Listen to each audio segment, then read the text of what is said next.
Ready for another day of swimming? Mila? Yeah! Luca's ready. Mila doesn't want to talk to me. Nice breeze coming across the ocean today, so we're living outside. These dogs. This is Ricky and Lucy. I don't know which one's which. I guess the boy is Ricky. There's Yo-Yo. Oh yeah. And making some tacos on the grill today. First time barbecuing since we've been in Mexico. Oh, avocado. I forgot to put avocado on mine. You making your taco? It's pretty sad so far. It's a little sad. Today, we're working and doing school outside. So there's not a lot going on except for watching movies on this big TV and swimming. I suspect a lot of the next 29-30 days will be just like this.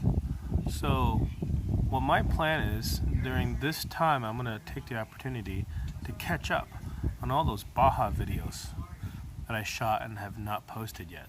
So I'm going to do that. Oh yeah, I'm getting those questions that you guys asked before up on here too. So it'll be up soon. Just gotta give me a minute. Yo. Sleeping all day today. This guy's got the life.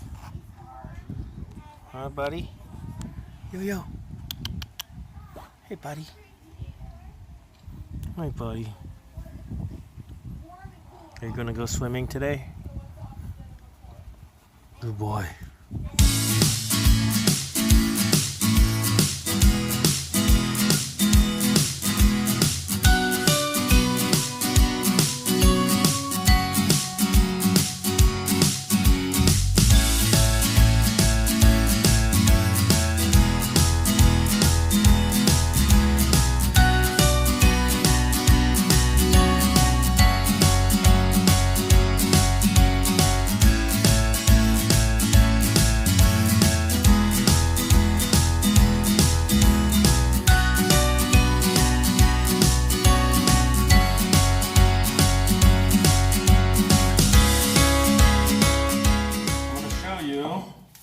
How I've been making just a simple dough for pizza. And I used the same dough yesterday to make a loaf of bread. It was really good.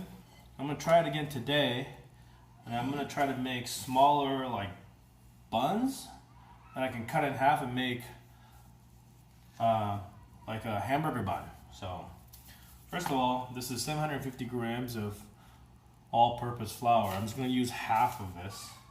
Alright, so in this bowl, I'm going to make like a little hole in the middle. Just kind of evenly space everything out. Leave that there, and then I'll get the warm water. I'm going to get a cup of water. Maybe just like a cup and a half. I just kind of eyeball it. I don't know if you can see about that much water. I'm going to stick it in the microwave on high for like 15 seconds. So basically what I'm going to do is I'm going to get it just about warm, about 110, 115 degrees. I don't really even measure exactly what the temperature is, but I'm just going to touch it with my finger. Feels about right. Actually, this is a little bit hot. A little bit too hot, I think. But basically what you want is you want about 100, 110, 115 degrees. And then I'm going to put my yeast in it. I'm using this kind of yeast. I don't know what's best, but this works. All you want is you want some warm water so that the yeast can activate. And about maybe that much yeast. In it goes. Kind of stir the yeast in a little. Because then what the yeast is going to do, it's going to come alive. And then you dump this whole thing into the middle of that flour pile. So about 15 minutes. A few moments later. Starting to look like the yeast is activating. So right about now, while the water is still kind of warm, what I do is I put a big scoop of honey in there. There's a couple things. One thing that it does is it gives the dough some sweetness, and also what else it does, right away it gives the yeast something to digest. I don't know if that actually does it, but I think so. Alright, and we'll be back to incorporate that into that in another 5-10 minutes. Now look what the yeast has created, all of these bubbles. So that's what we want. Now we want to incorporate this into the dough, and Luca's going to help me. I'm going to pour it in the middle, and you're going to stir it in.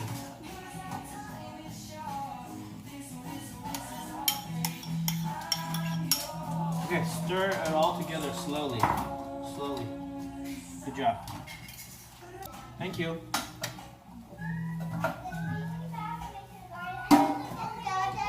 Alright, see how it's starting to come together. Keep going until it gets incorporated, and then you make it into a ball, and you just kind of tuck it up. Make sure it's all nice and incorporated. It's pretty close. And right about now, actually I should have done it a little earlier, a little bit of salt. I'm going to do a pinch. The pinch is 3 fingers, okay? Maybe a tiny bit more, 2-finger pinch. The reason why you don't want to do it earlier, and I did it a little too late because now it's kind of hard to incorporate. The reason why you don't want to do it earlier is because you might interrupt the yeast. Too much salt could kill the yeast activities. So, okay, look at that. Starting to come together as a dough ball. At this point, get it all off of your spoon. Just get some more flour in your hand. About that much. And then like the dusting on the top.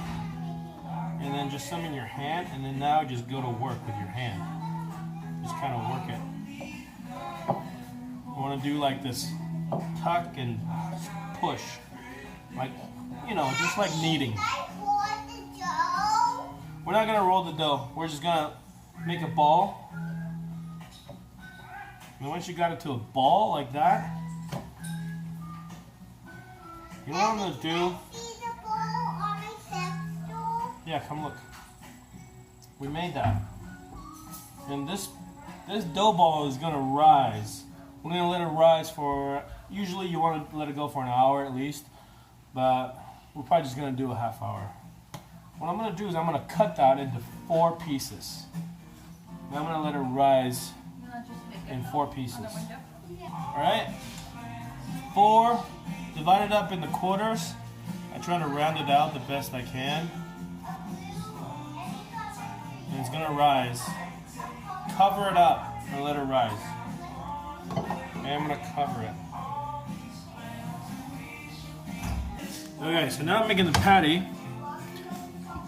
All I put in my hamburger patties, the only thing I put in there is salt and pepper. I don't put any of that breadcrumbs, eggs, fancy stuff. Sometimes I put garlic or garlic powder, but I like to start my patties. I like my patties small. I didn't always prefer this, but lately I've realized that you're better off having small patties that are very, very thin and more of them than like one big, thick patty. Here's the rationale as to why. When you have 2 patties that are, let's say, like 1/4 pound or 1/5 pound each, you get much better crispiness on the edges when you cook them. The thinner patties don't take as long to cook, but when you do cook them, you get much more crunch and crispiness on the edges, which adds to the flavor. And that is what I prefer, compared to a big, thick patty that maybe kind of... You can still cook these medium rare if you want them kind of raw, just don't cook them nearly as long. But the edges will have that like perfect crust and even a level of sweetness from caramelizing. So that's my preference. Smaller patties, more of them, it doesn't mean that you can't have a bigger burger. If you're gonna do a big burger, make a bunch of small patties and just pile it on. Okay, so from 1 pack of ground beef that I had, I'm making 1, 2, 3, 4, 5, 6. I'm making 8. I divided it in half, in the quarters, and in eighths.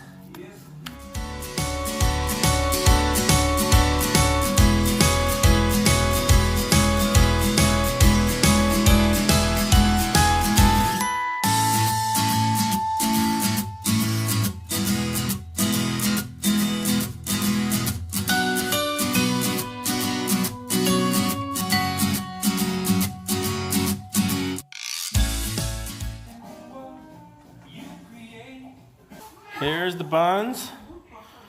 Then let them cool and cut them in half. Here are the burgers. Homemade bun, or like a roll. Tomatoes, grilled onions, mayonnaise, and a double cheese patty. Oh yeah. Oh, destroyed. That looks pretty good for dinner. All right, good night.